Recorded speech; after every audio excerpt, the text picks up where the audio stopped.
Chapter 7 Combat Training 1. Outcall was a magic power explosion that shook the world 50 years ago. Mysterious entities like towers, dungeons, and monsters appeared after this incident. These chaotic existences destroyed the very foundation of humanity and transformed the blue planet into hell.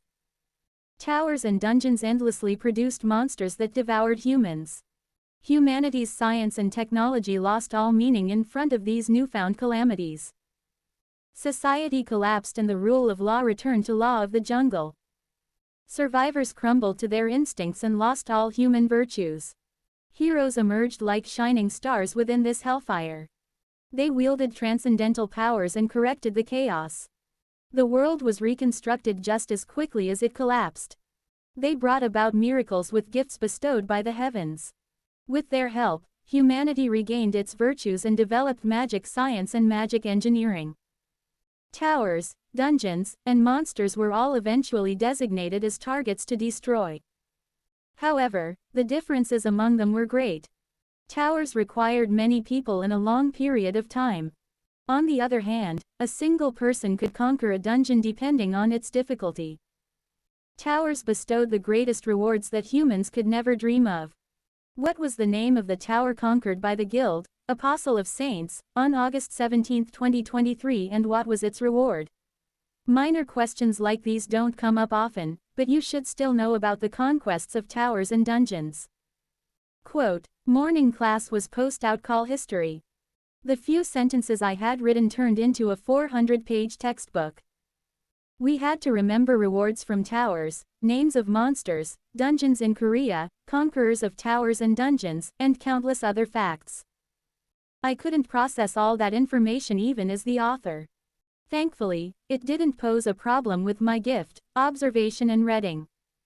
On August 17, 2023, the Apostle of Saints conquered the Tower of Floods and obtained an ocean stone. Closing square bracket. I had nothing to worry about since I could obtain something's information whenever I looked at it. Hoo. On the other hand, the girl in front of me scratched her head and sighed. I couldn't help but laugh as I looked at the character I had created.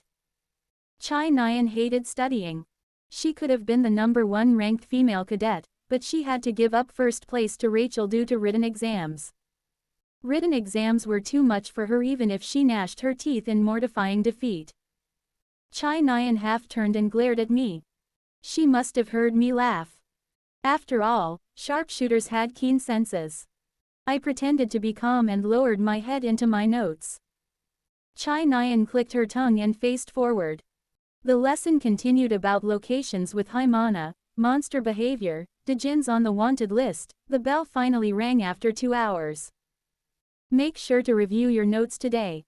Otherwise, you'll cry on the exam. Quote, the gray-haired professor wearing round eyeglasses left with those words. Arg, so annoying. Why do I have to learn all this? Written exams are so annoying. Quote, Chai Nyan complained the moment the professor left. However, she happily looked forward to the next class. Anti-monster combat training. As its name suggested, we would fight against monsters. The monsters were mana puppets, but their appearance and destructive power matched the real thing.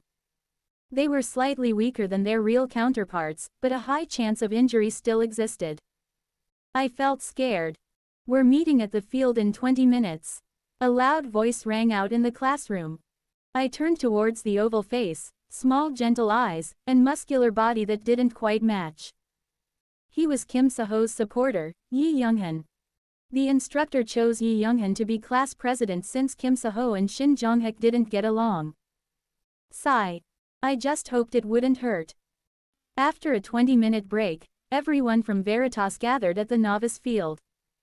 It seemed quite crowded with 100 students. The cadets shared their nervousness and excitement with friends, but I stood alone. Only I was alone. Fuck. Instructor Kim Soo-hyuk showed up as I wallowed in loneliness. The cadets immediately lined up into 10 columns in front of him. I'll get straight to announcing the teams since I'm sure you all know what this lesson is about. Unless something special happens, your teams will remain the same until after midterms. Quote, team formation. The cadets grew restless.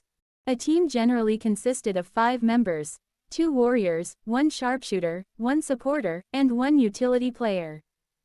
Warriors were usually close-range combatants like spearmen or swordsmen, sharpshooters were long-ranged attackers, and supporters were people like Yuliana and Yi Younghan who attacked and also supported main attackers.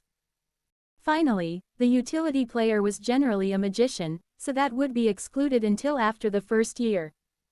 Supporters also had the additional role of protecting magicians. After all, magicians could easily turn the tides of battle. My role would be a bit iffy. Roles were assigned based on our main weapon. I wasn't a warrior, but I was also too lacking to be a proper sharpshooter. Guns had a much shorter range than bows and were weaker compared to melee weapons. Sharpshooter, long range, rank 4 Chai Nyan, rank 9 Im Youngjin, rank 934 Kim Hajin, rank 945 Oh Jian. It seemed I was assigned as a sharpshooter. Team members will be selected fairly. Lower-ranked cadets will be paired with higher-ranked cadets.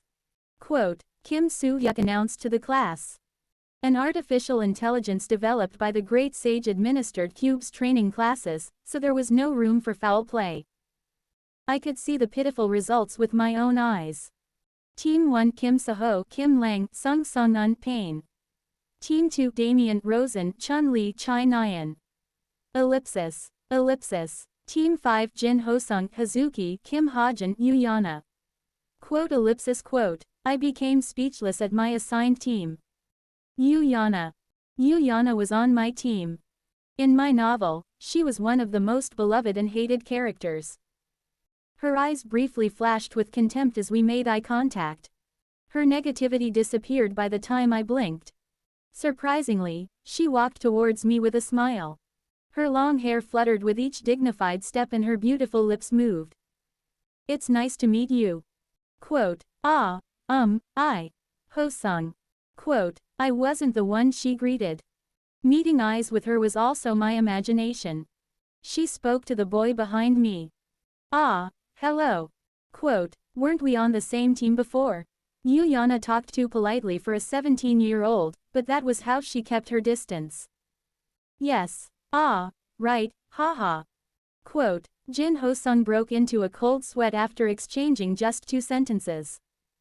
Yuliana was difficult to talk to, and it wasn't just because of her background or personality. Yuliana and Shin Jonghyuk were officially a couple in everyone else's eyes, but it was just a one-sided crush from Yuliana. Hazuki is here too. Quote, hello. Hazuki was a Japanese cadet as her name suggested. She walked over with teary eyes. Yuliana glanced at her slightly displeased, then spoke. Who's the other person? It's me. Quote, Yuliana didn't like people who lacked confidence, so I confidently stepped up. Hazuki and Jin Hosung turned towards me. Hazuki tilted her head as though she didn't know who I was. The guy who chose a gun. Quote, when Jin Hosung mentioned that, I checked Yuliana's expression. Unexpectedly, she didn't show any emotion, but I found that even more frightening. Then Kim Soo-hyuk suddenly shouted. There's no time for chit-chat. You should have received the coordinates and information on your smartwatch regarding your target. Get going. Our class consisted of 25 teams. There were a total of 100 teams after the other classes joined. Our mission was to kill the monster at the coordinates. We would be ranked on how quickly and safely we completed the mission.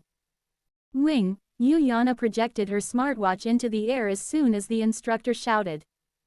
Black Hump Octopus 37 degrees 31 minutes 32 seconds north. The monster's name and coordinate were displayed. Yuliana spoke briefly. Let's go. We can talk while we're moving. Quote, I ran through a field. The Black Hump Octopus should be beyond this ocean of golden reeds, but I felt exhausted due to my horrible physical stats. The sneakers I made last night seemed useless.